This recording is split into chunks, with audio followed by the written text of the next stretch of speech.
Good morning, sir. Good morning, everyone. My name is Mary J. Aidunacao presenting, and we are the group 4. This is our laboratory problem number 2. So, designing a co-working space. So, the scenario is, we are part of a design team responsible for creating a new co-working space for freelancers and remote workers in a city center. Our task is to design both the interior and exterior, ensuring the space is functional, visually appealing, and comfortable for the target users. Each student will tackle a specific design problem related to a different aspect of the space. So, challenges.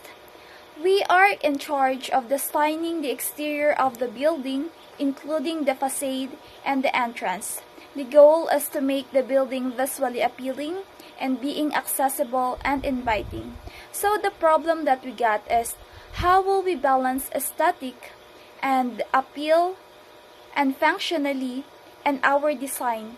Consider how to incorporate materials, colors, and architectural features that reflect the space's purpose while adhering to the principle of scale, proportion, and harmony with the surrounding environment. Good day everyone, I am Hazel Velasco and I am here to discuss about the introduction of the topic. The exterior facade of a co-working space plays a crucial role in shaping first expressions.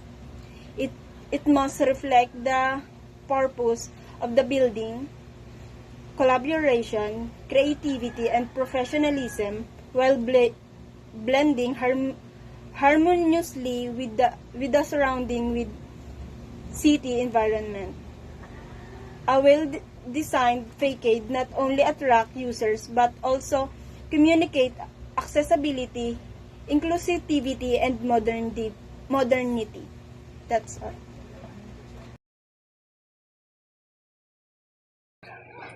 Next is the solution in the SOP. Step 1. Material selection. Use sustainable materials such as glass, steel, and natural stone to convey modernity and eco-consciousness. Incorporate greenery such as vertical gardens or planter boxes to soften the facade and promote environmental harmony. Good morning, my name is Emerald. My topic is color palettes. Apply neutral tone for professionalism, accented with Benrat color to symbolize creativity and energy.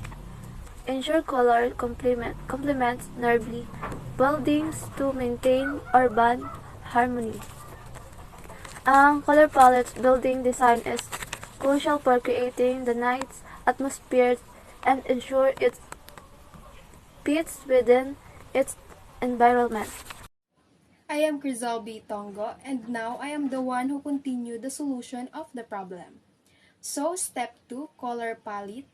Apply neutral tones, white, gray, beige for professionalism, accented with vibrant colors, blue, green, yellow, to symbolize creativity and energy. Ensure colors complement nearby buildings to maintain urban harmony. Mahalaga na ang mga kulay na gagamitin ay hindi lamang maganda sa paningin, kundi pati na rin akma sa kapaligiran. Halimbawa, kung ang karamihan sa mga gusali sa lugar ay may kulay pastel, maaaring hindi magandang idea na gumamit ng sobrang matingkad na kulay.